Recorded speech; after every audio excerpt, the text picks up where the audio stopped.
बता दूँ कि आज की प्रोसीडिंग्स के हवाले से जो मेन आर्गूमेंट्स हैं वो हमने नहीं किए।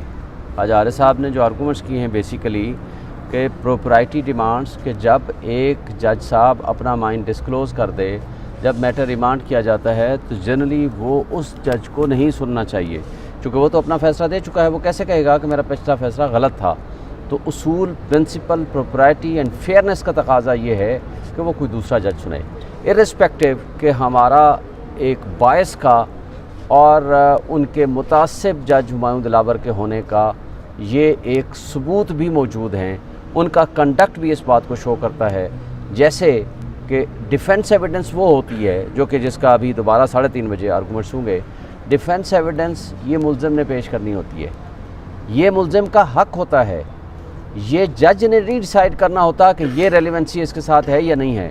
जब वो स्टेटमेंट दे देगा, उस स्टेटमेंट के बाद वो कह सकता है कि नहीं, ये वाला पोर्शन उससे रेलिवेंट था, इस केस से ये वाला पोर्शन नहीं था। तो लिहाजा उसने कल एक और मिसकंडक्ट किया जिससे उनके मुतासिब होने का सबूत मिलता है कि पहले उसने दिन में कहा कि आप अपने गवाहान को 1:30 बजे ले आइए।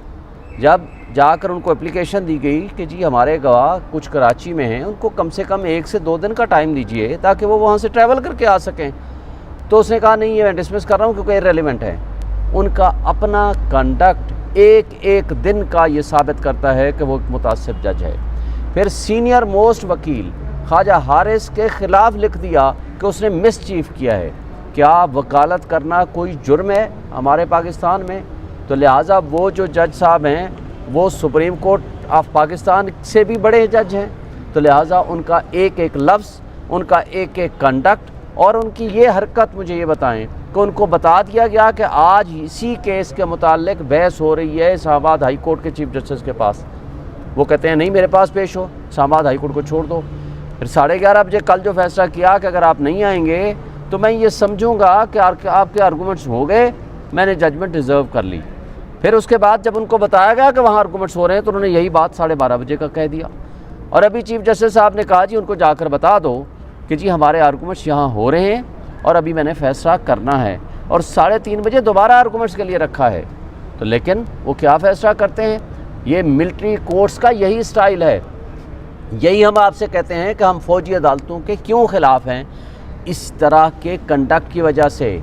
इसलिए कि अगर आपको due process and fair trial का मौका नहीं मिलता तो ये जस्टिस को बिल्डोज़ करने के मुतरादिफ है, ये इंसाफ को कत्ल करने के मुतरादिफ है। इसलिए कहा जाता है कि सिर्फ इंसाफ होना नहीं, इंसाफ होता हुआ भी नज़र आना चाहिए। और फिर उन्होंने एक हरकत नहीं की। गौहर साहब जब उन्होंने उनके फेसबुक दिखाई गई कि आपकी पोस्टें हैं, उसके बारे में कहते हैं कि आपने मुझे ये क्यों बताया कि ये मेरी पोस्टें हैं। इस पे उसके ख़िलाफ़ ऑब्जर्वेशन दे दी। और एक बात आपको बता दूं, FIA ने अपनी जान छुड़ाने के लिए एक झूठी मूठी रिपोर्ट यहाँ जमा करा दी, और उसमें क्या लिखते हैं कि जी अब वो पोस्टें अवेलेबल नहीं हैं फेसबुक पे। इनको नहीं पता कि भाई फेसबुक पे आज अगर कोई डिलीट कर दे तो आप उसको रिट्रीव करा सकते हैं। फिर आप फेसबुक को लिख सकते हैं कि जनाब 90 डेज़ में उनके पास पूरा रिकॉर्ड मौजूद होता है। क्या आपने उसकी फॉरेंसिक रिपोर्ट कराई है? और फिर क्या आपने जज साहब से सवाल जवाब किया है? क्या उससे मोबाइल ज़ब्त किया है ताकि जिससे वो आप रिट्रीव कर सकें वो पोस्टें? तो ये इस तरह की FIA की रिपोर्ट ज़ाहिर करती है कि ये जज साहब हुमायूं दिलावर के साथ मिले हुए हैं और उसको सपोर्ट करना चाहते हैं, ताकि उसका ये आपको एक बात और भी पता होनी चाहिए। जस्टिस अतर मिनल्लाह जब चीफ जस्टिस थे, उन्होंने ये बाकायदा डायरेक्शन जारी की थी कि कोई भी जज ना व्हाट्सएप में ग्रुप बनाए, ना इस तरह का सोशल मीडिया फेसबुक वगैरह इस्तेमाल करे। ये आज 2023 तक इस्तेमाल करते रहे हैं। It is a misconduct on the part of the जज। क्या इसमें मैं एक आपके तवज्जुह से पूछूंगा, आज तक उनके ख़िलाफ़ कोई एक्शन हुआ है? क्या डिस्ट्रिक्ट एडमिनिस्ट्रेशन जज साहब ने कोई कंप्लेंट बना के भेजी है इनके ख़िलाफ़? ये मैं मुतालबा करूँगा और मैं कहूँगा अपने वकला साथियों को और दोस्तों को भी और बार एसोसिएशन को भी, ऐसे जज के ख़िलाफ़ रेजोल्यूशन पास की जाए और इनके ख़िलाफ़ मिसकंडक्ट की प्रोसीडिंग्स होनी चाहिए कानून कायदे के मुताबिक, कि जो एक शख्स نہ صرف متعصب ہے بلکہ ہائی کورٹ کے چیف جسٹس اور ہائی کورٹ کے فیصلوں کے اور ڈائریکشنز کے برعکس پروسیڈ کر رہا ہے۔ ان کو جج کے منصب پہ نہیں ہونا چاہیے، اس لیے کہ جج کا منصب ایک اللہ کی خدا کا منصب ہوتا ہے، اور یہاں یہ ان کے نائب ہوتے ہیں، انہوں نے انصاف کرنا ہوتا ہے۔ لیکن ایسے لوگ جو عدلیہ کی کرسی پہ بیٹھے ہوں گے وہ انصاف کا قتل کریں گے، اس سے انصاف کی راہ میں رکاوٹیں پیدا ہوں گی۔ اس لیے ہمارے ملک کے اوپر لوگ ٹرسٹ نہیں کرتے۔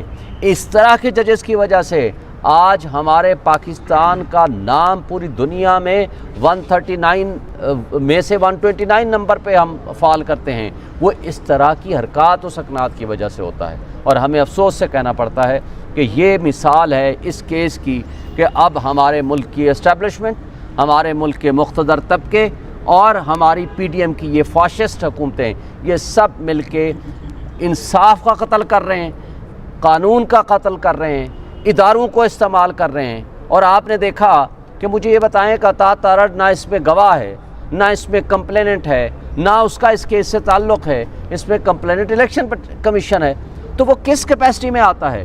وہ جتھے جمع کرتا ہے، وہ میڈیا کو، لوگوں کو بلاتا ہے کہ پورے پاکستان سے لوگ آؤ، اس عدالت میں پیش ہو، ہم نے مقابلہ کرنا ہے پی ٹی آئی کے لوگوں کا، آئی ایل ایف کا۔ بھائی عمران خان صاحب تو اس مقدمے میں ملزم ہیں، وہ تو فریق ہیں، وہ آتے ہیں۔ اگر ہم جاتے ہیں یا ہم وکیل ہیں یا فریق ہیں، ہم تو جائیں گے۔ بھائی تمہارا کیا کام ہے؟ تمہارا اس کیس سے کیا تعلق ہے؟ اس سے آپ اندازہ لگا لو کہ الیکشن کمیشن آف پاکستان، ہمارے تمام مقتدر طبقے، یہ پی ڈی ایم کی جماعتیں، الیکشن